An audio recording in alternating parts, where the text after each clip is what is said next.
Hello everyone and welcome back to Nordvik. This is episode 6 and I hope you're doing pretty well so far. It has been roughly a month since the last episode 5, where we did a little bit of expanding on multiple fronts, really just continuing our work on what we started in episode 4 with downtown Nordvik, and as you can see here, we're starting off quite slow, quite easy, with some nice cinematics of basically what we built in the last 2 episodes.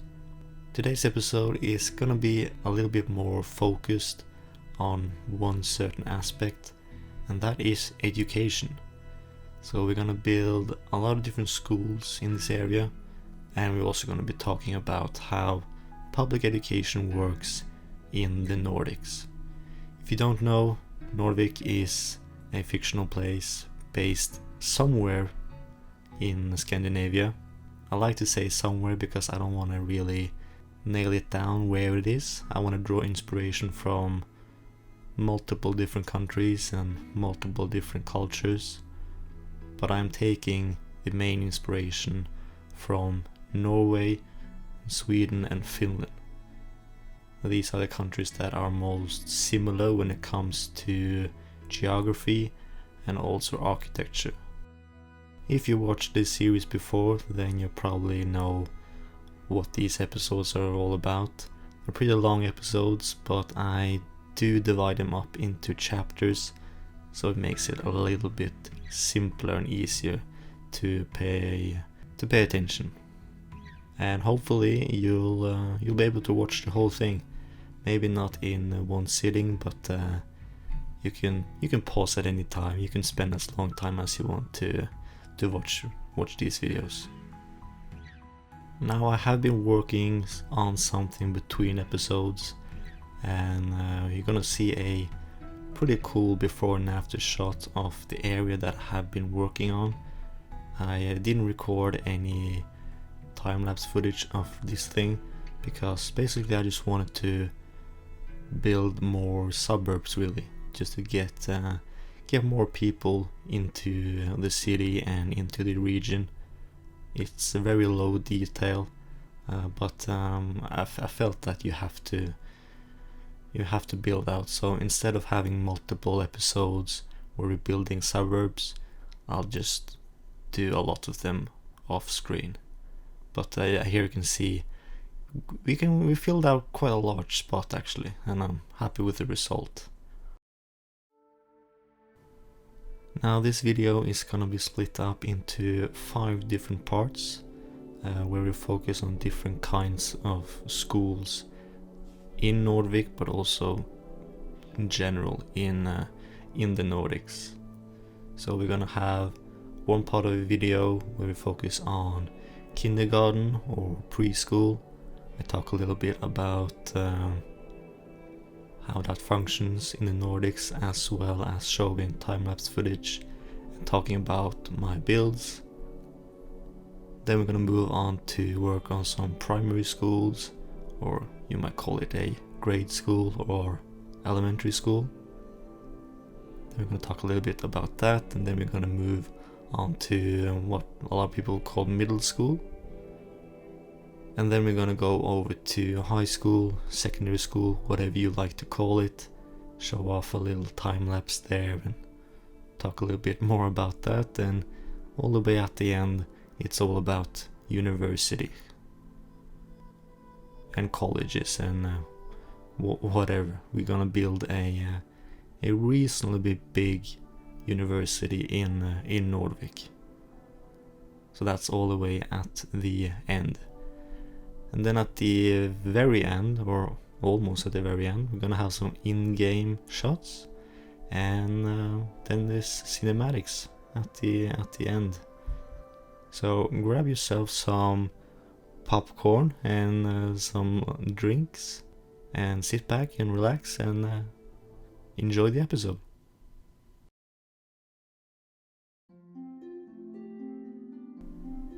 We are first going to be talking about kindergartens and or preschools. But before we begin, I would just like to say that you should probably take everything that I say with a grain of salt when it comes to facts about these schools in different countries. I'm not an expert, but I have been doing some research, and I'm fairly confident on what I'm saying is correct, but also realize that there are regional differences as well within these countries. So if I'm saying something about elementary schools, for example, in Finland, and it's not completely the way you experienced it if you're Finnish, then that's maybe a regional difference, for example. Or it could be something that I missed. Maybe it was some old information that I found. So take everything with a grain of salt. But preschools in the Nordics are, most of the time, they're not demanded.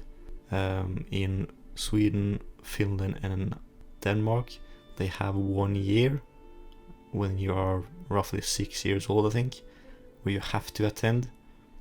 It's not really called primary school, it's still a part of what you might call a preschool, but you have to attend it. But in every other country, you have a right to be given a place in a preschool somewhere. And these preschools, they might be divided into different sections based on how old the kids are. You could start all the way down to just a few months old, and then all the way up to 5 or 6 years old. And the people working there is a mix between people with at least a bachelor's degree and also what you might call assistants that not really they don't really demand a degree in something to become an assistant, but then again the pay is a lot worse. But the first preschool that I built here, actually kind of unique. I made it in a style of a old Scandinavian farmhouse, in basically the same style as the farmhouses we built in, I think, episode 2. And the idea behind this is that, well, it's no longer a farm, but they just took the houses and basically turned it into a preschool. So all of the buildings that were used to be homes for that farm are now different, maybe different sections and different departments within said preschool. And it is to really further emphasize that these can be quite different, and there's a lot of mix between public preschools and private preschools as well. A lot more common to see private preschools than private regular schools like secondary schools or primary schools. That is quite rare, but not too rare, but definitely a lot more common with these preschools being privatized. On the first one, I also focused on having a lot of equipment outdoors, like playing equipment and stuff like that, to make it seem like the kids here are spending a lot more time outside. But the last one I'm building on right now, it's a little bit more urban. It is also a lot closer to the main road, which is very packed with traffic, really. So they have a little outside area, but most of their days are being spent within the building for multiple reasons.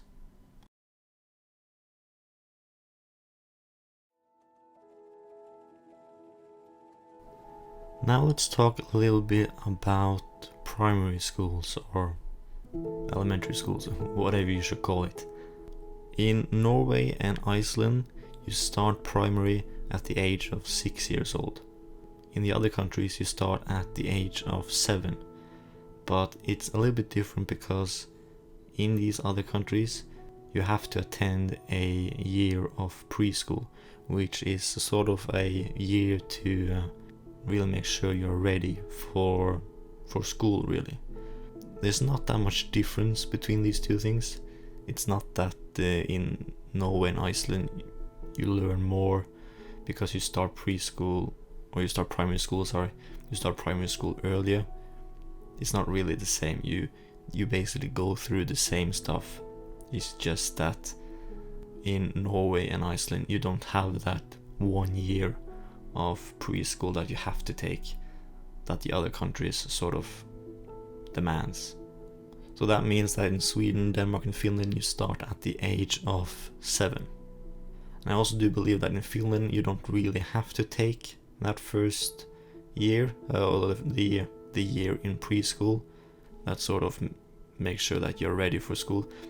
I'm not completely sure about that, but maybe some places in Finland you must take it. Some places you don't really have to. Now, primary school in the Nordics are actually 10 years, but they're very much often divided. So you have an old-fashioned primary school that are there for the ages of 6 all the way up to 12 years old. And then you will go over to something that you might call middle school. But in reality, it's still a part of primary school. It's just some few differences.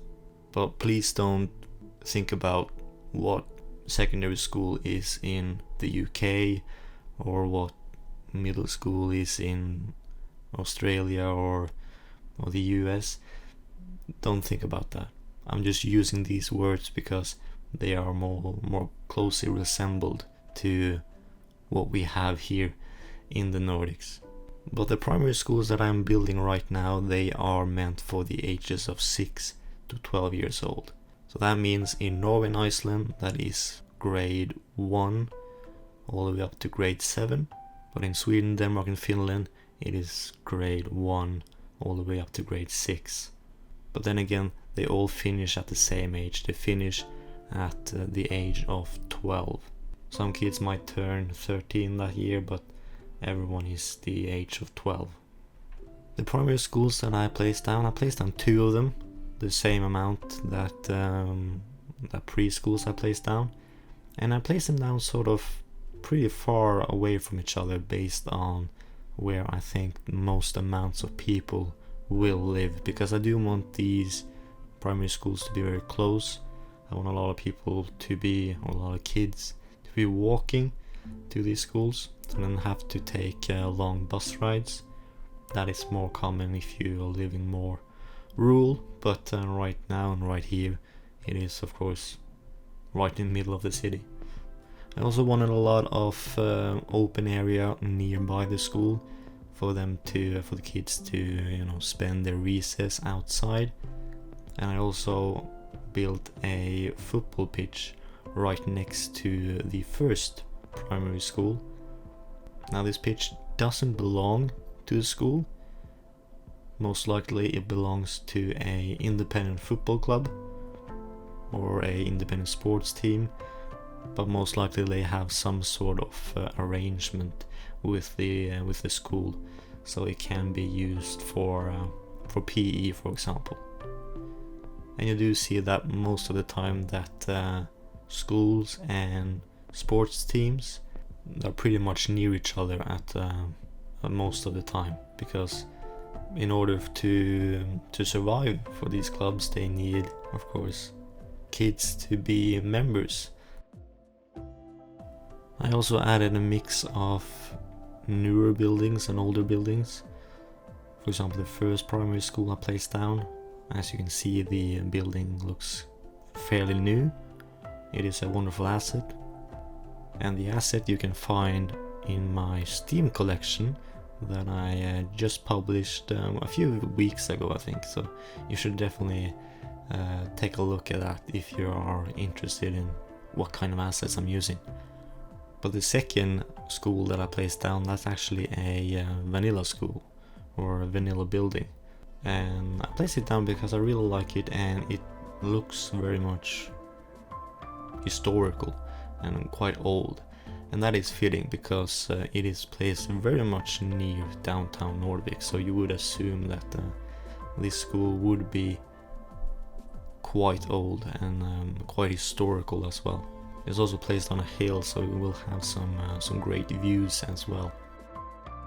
But when the kids are no longer kids and they're teenagers, they are off to what you might call middle school. And we're gonna build 2 middle schools in Nordvik as well, so we're just gonna start doing that, I guess.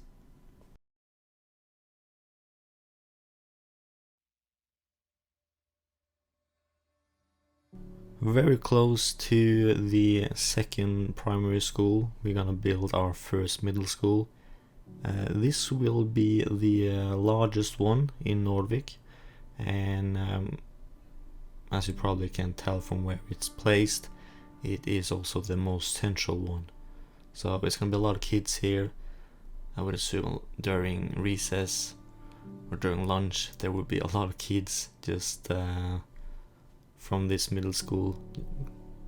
Might just head over to what's on the other side of the road here, the local McDonald's. I think that would be a very popular place, but this as well is a vanilla asset, and I used the I think it's called the repaint mod that allows you to paint almost every single building. So I haven't used it yet, but I will. And I just I felt it was a little bit too bright, so I toned down the colors and made it a little bit more brown, and basically also a little bit more shabbier, because definitely schools that are fairly central, fairly urban, they are a little bit older and a little bit more run down, at least in my experience. Of course it's not like that in every place, but at least the places that I know of, that's been the case most of the time. So in middle school you spend 3 years here. That is the ages of 13 to 15 years old.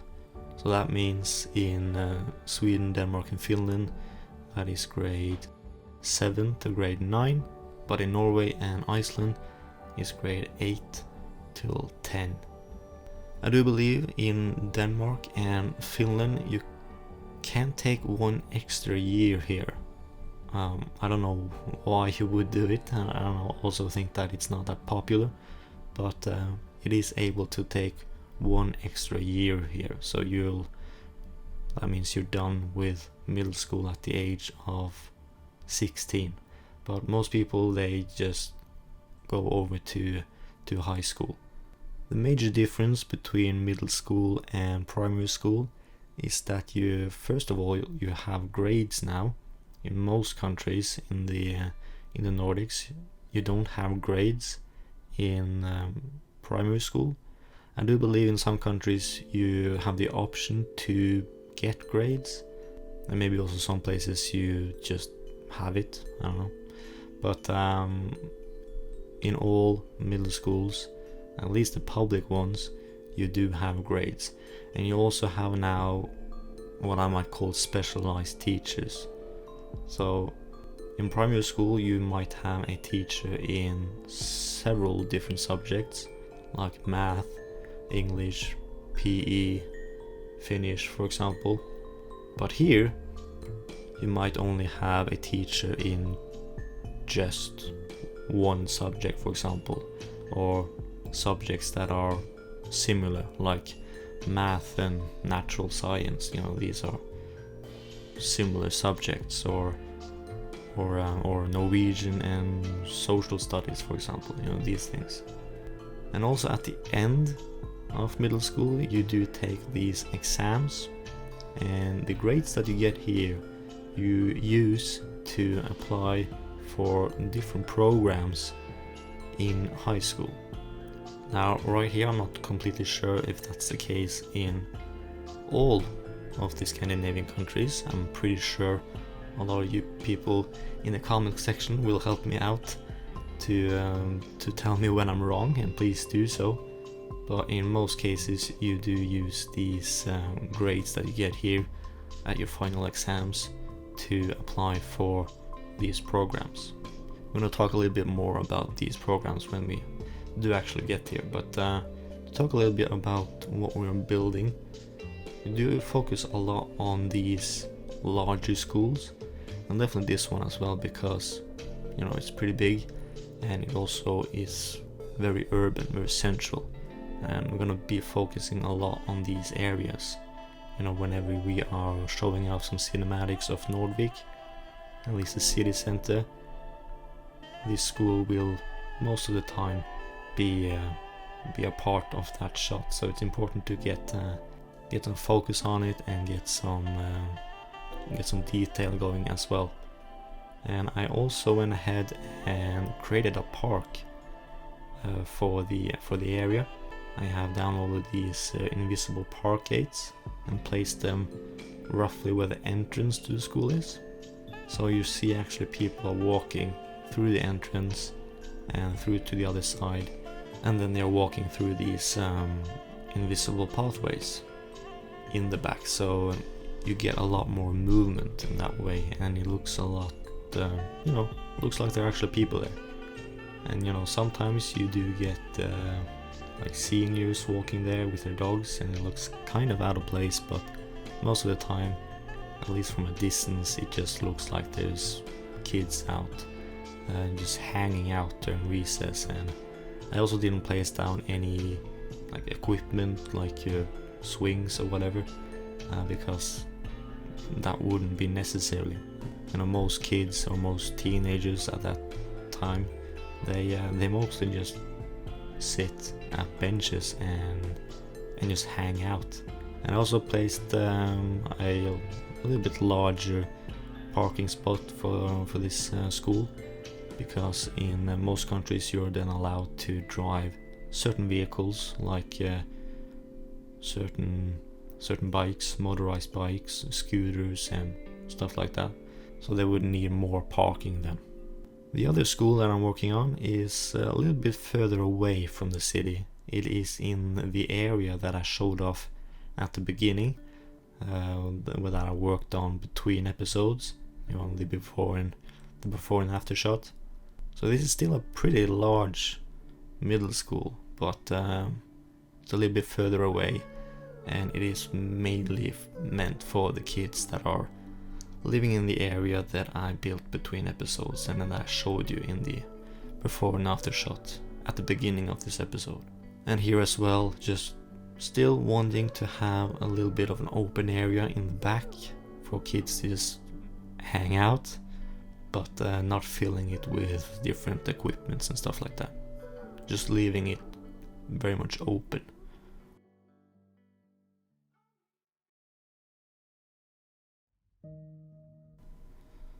So when the kids turn 16, or the year that they're gonna turn 16, they are then done with the part of school that you have to take.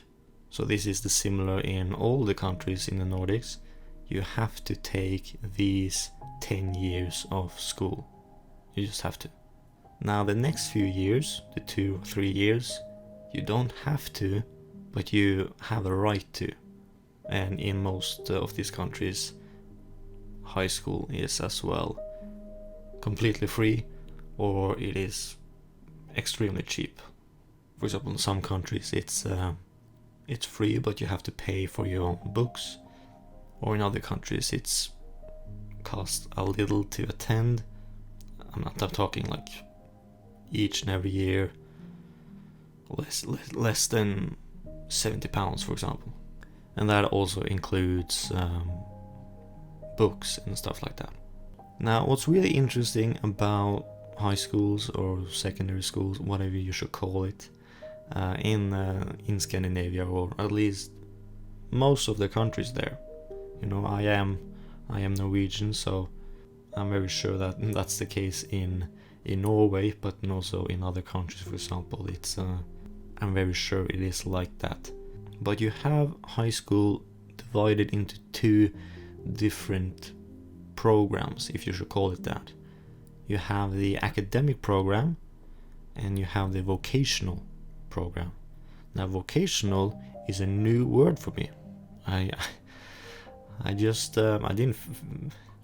just invent the word, but it's the first time I heard of it, because I know what it is called in Norwegian, but in English it's a little bit different and it's a little bit more rare. I haven't really heard about it, but it's called vocational.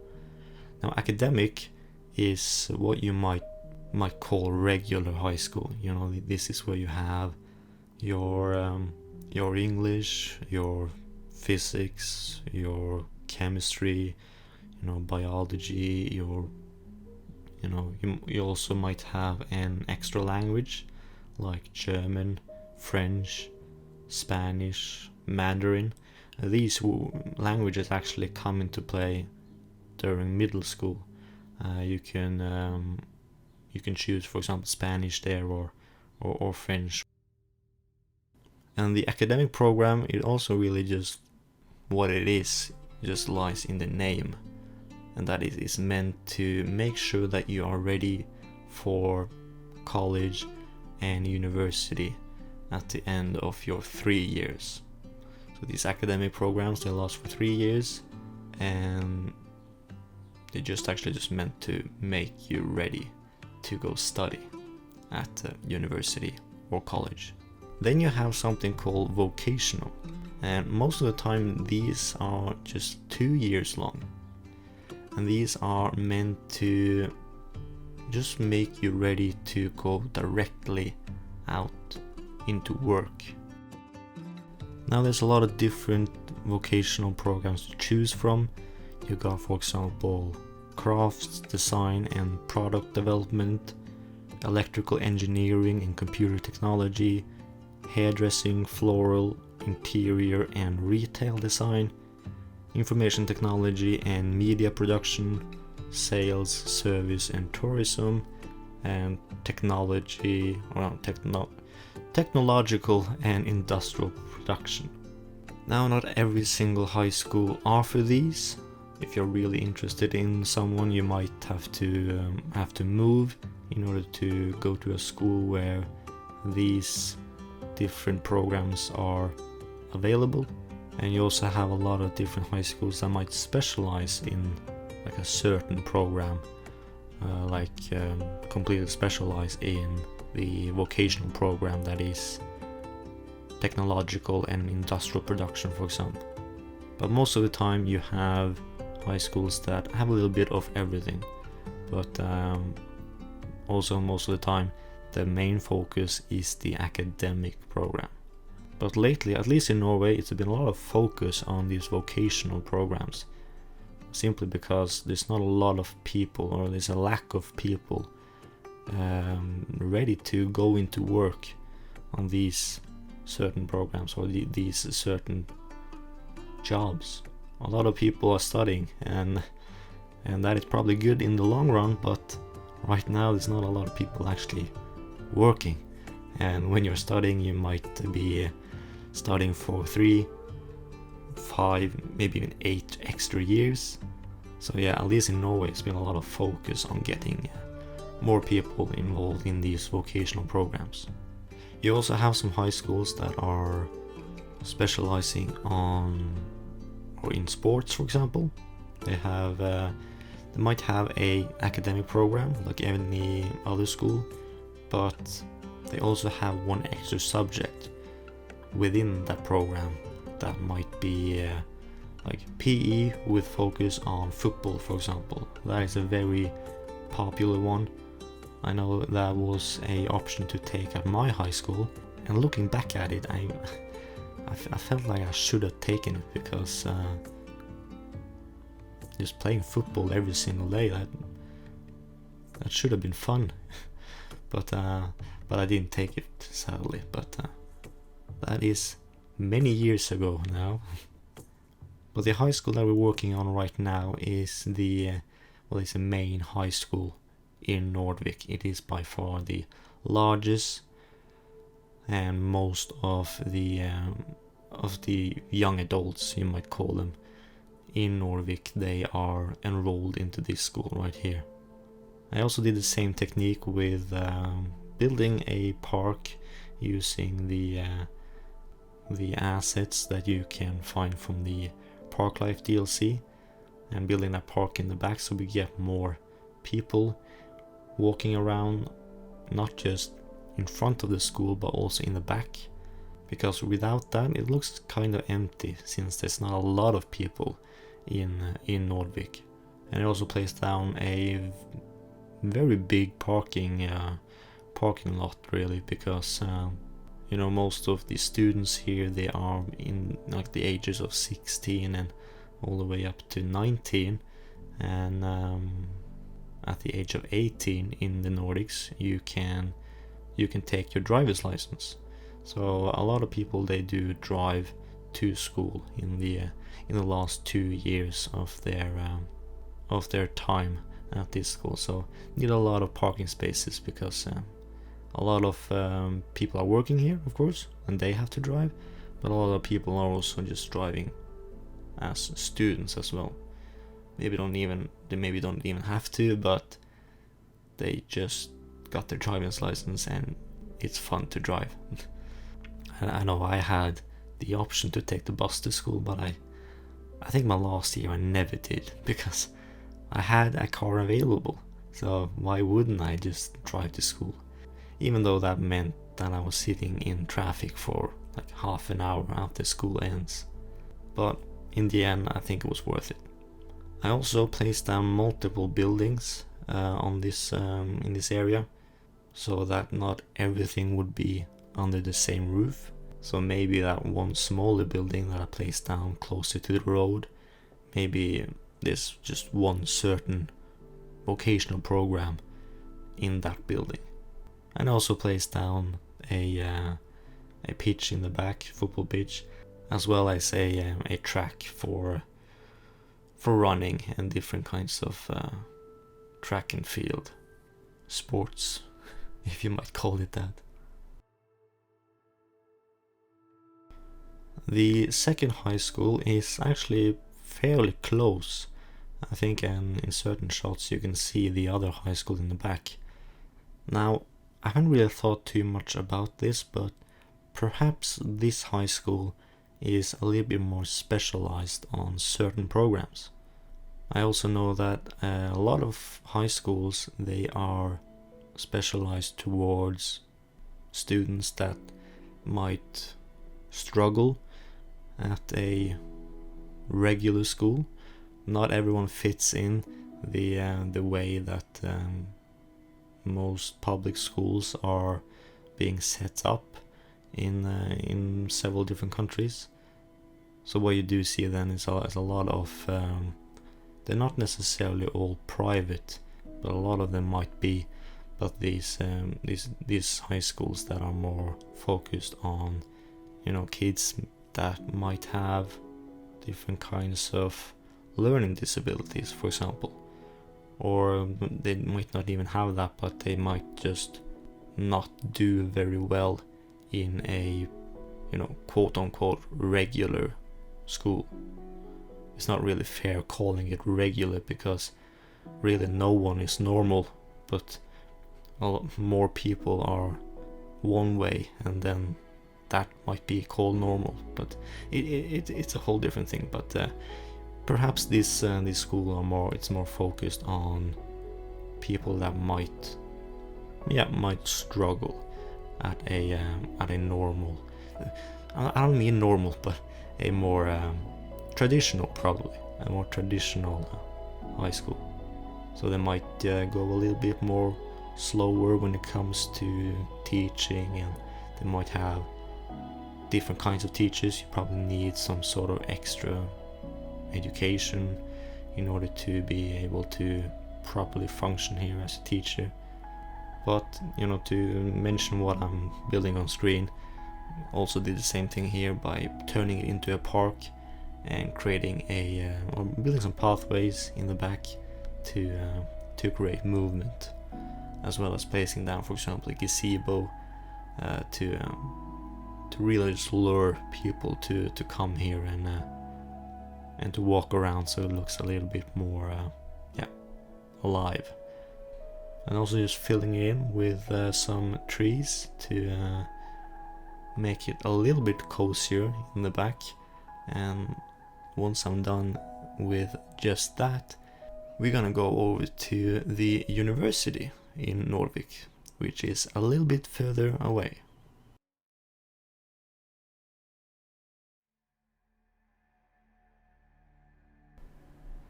I am using some assets from the campus DLC to build this university.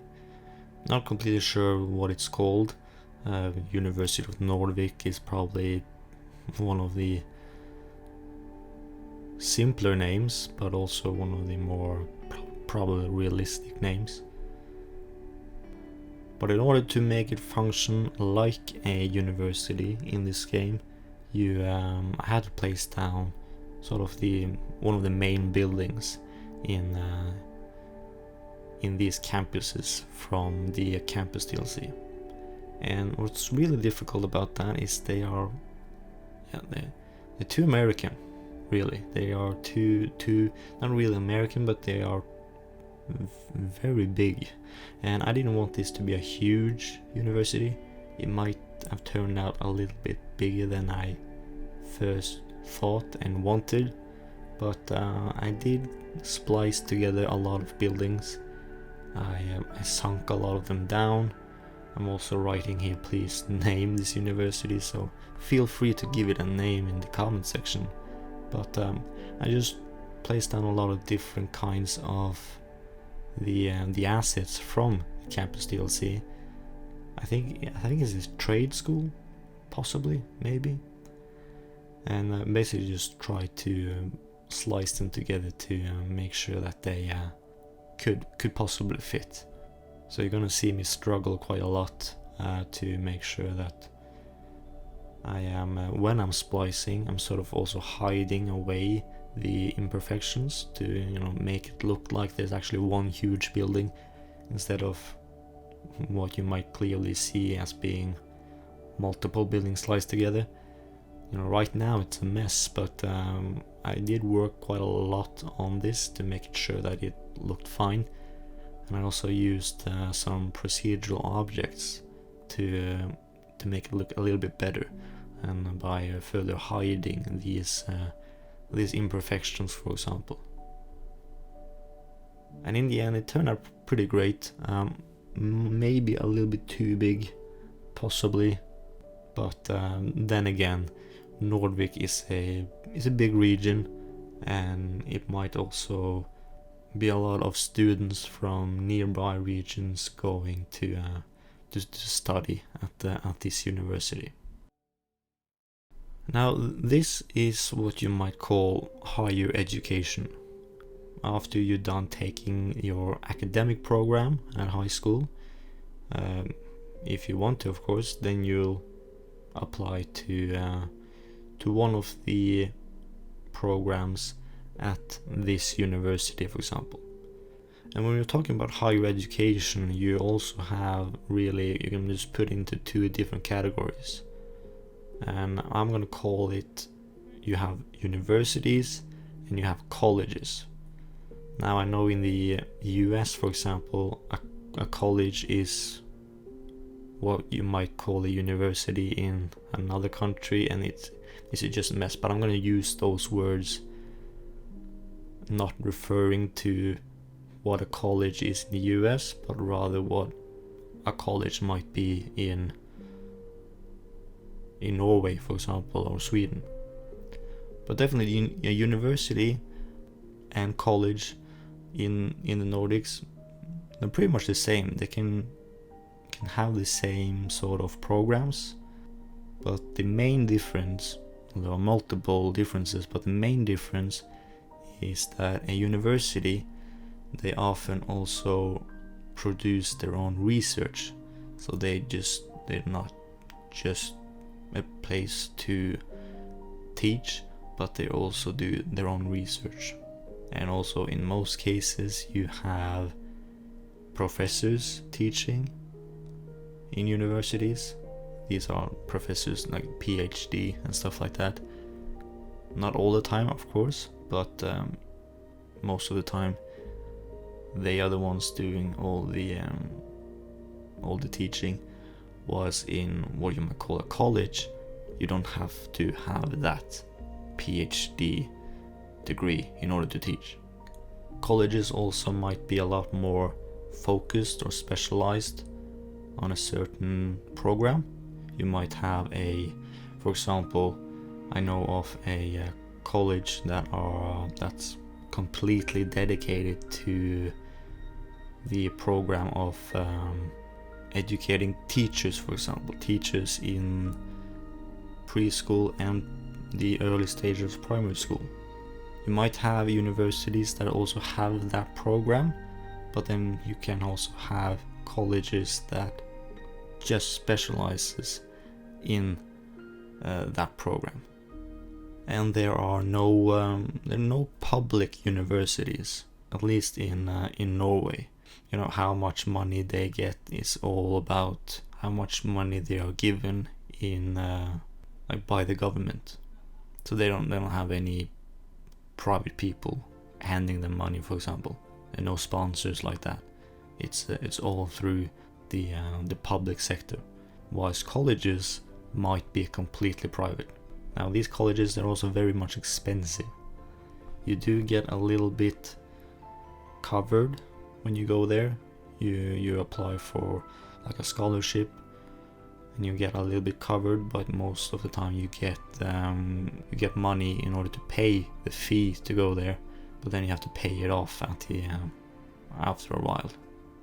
So when you're done with your degree, you have 25-30 years to pay it off.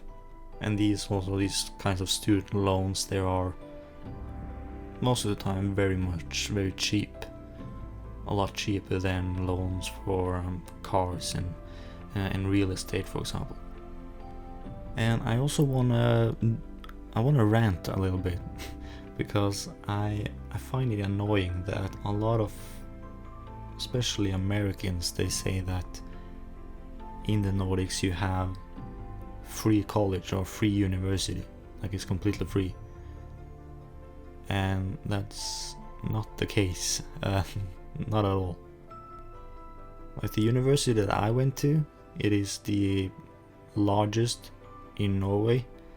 It didn't cost a lot, of course, it didn't cost a lot to go to the school. I think every semester I paid,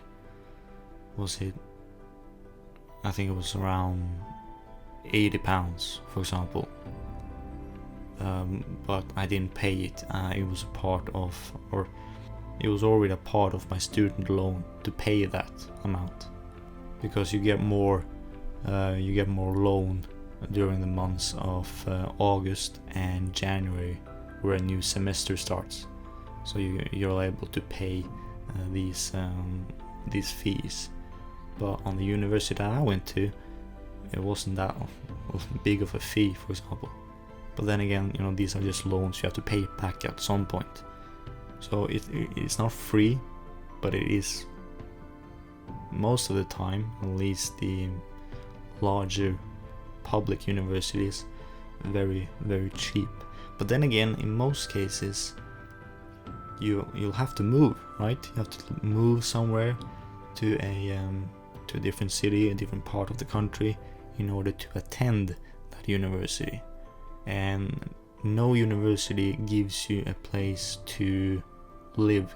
It's not a part of the deal. So you have to find a place to live, and that's where the money that you get, the student loan that you get, goes to, just to pay off the cost of rent, really. You can rent privately, like a lot of people do, or you can rent through a student organization that is available to you nearby.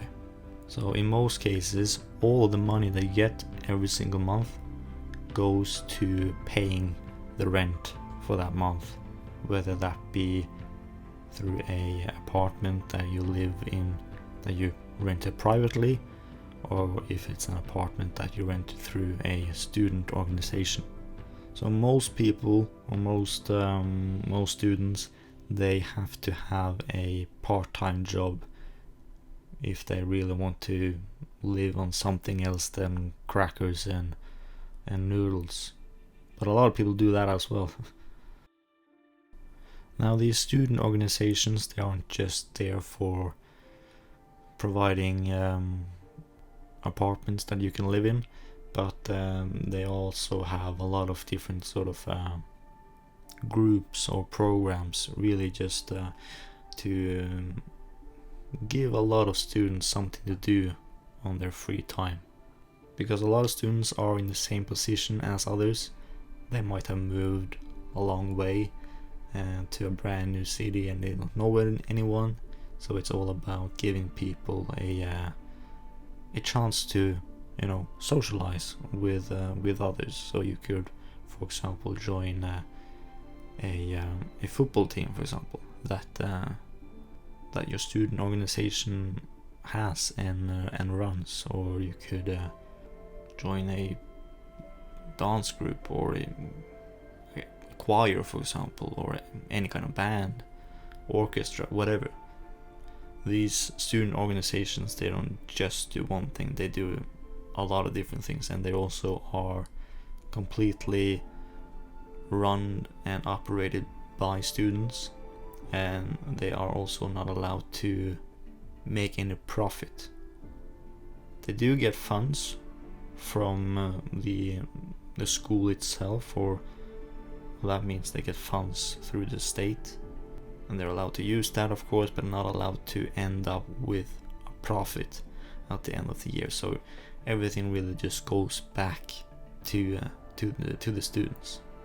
And you would probably have something like that here in Nordvik as well. I haven't placed down a single student village, student apartment complex anywhere yet.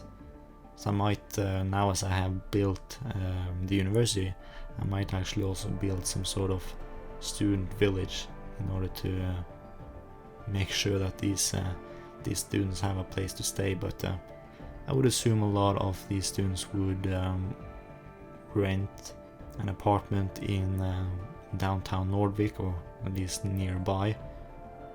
Maybe not one entire apartment to themselves, but maybe you have like 5 or 6 students renting together. I'm also building a football pitch, another one, nearby this university.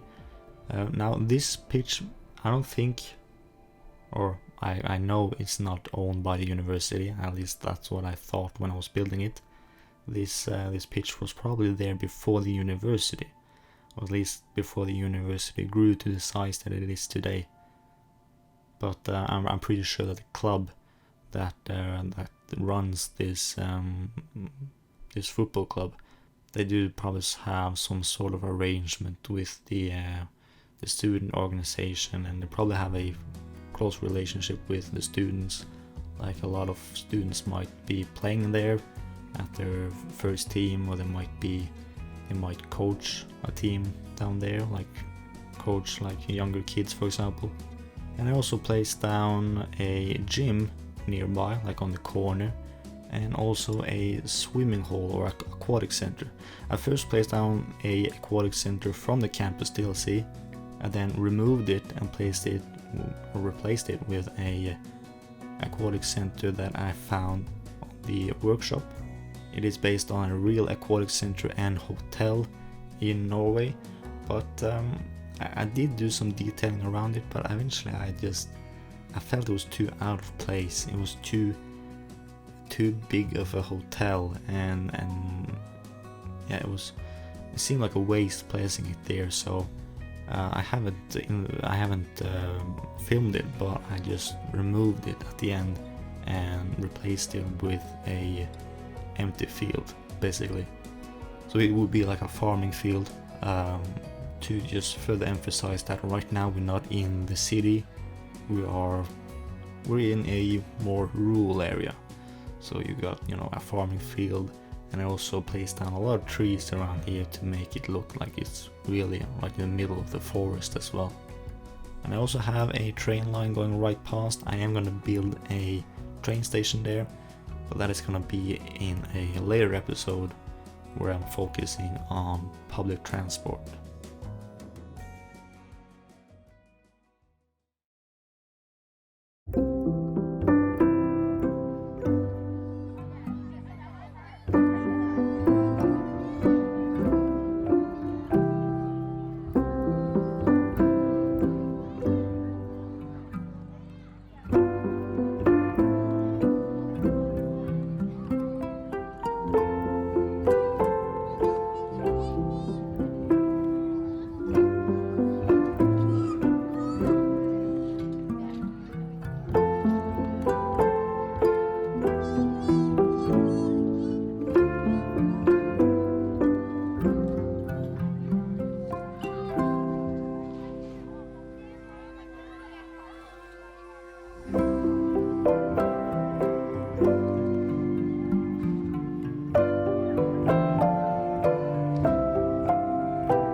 we are now all the way at the end of this episode, and I hope you enjoyed this episode.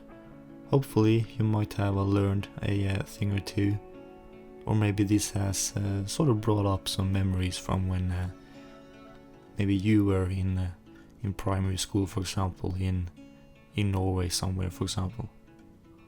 Let me know what you think about the episode and the outcome of all the schools that we built in this episode. Let me know in the comments. Also join my Discord, the link to that is in the description, as well as go ahead and follow me on Twitter. I will be trying to be a little bit more active over on Twitter at least. I seem to only post whenever I post a new video, but I try to post more screenshots over there as well. I'm also contemplating on the idea of uploading more often, but with shorter episodes, of course. Right now I have a lot of free time, at least for the next month or two, so I might actually start working a little bit more often on Nordvik. So I'm not saying there's gonna be a new episode every single day or every other day, but maybe one or two. Now, probably just the one every single week, but I'm not completely sure yet. You can subscribe and figure it out for yourself. That's one way of doing it. And also rate this video if you enjoyed it or not enjoyed it. And of course enjoy these last cinematics at the end of this video. Thank you all for watching. I hope to see you soon. Bye for now.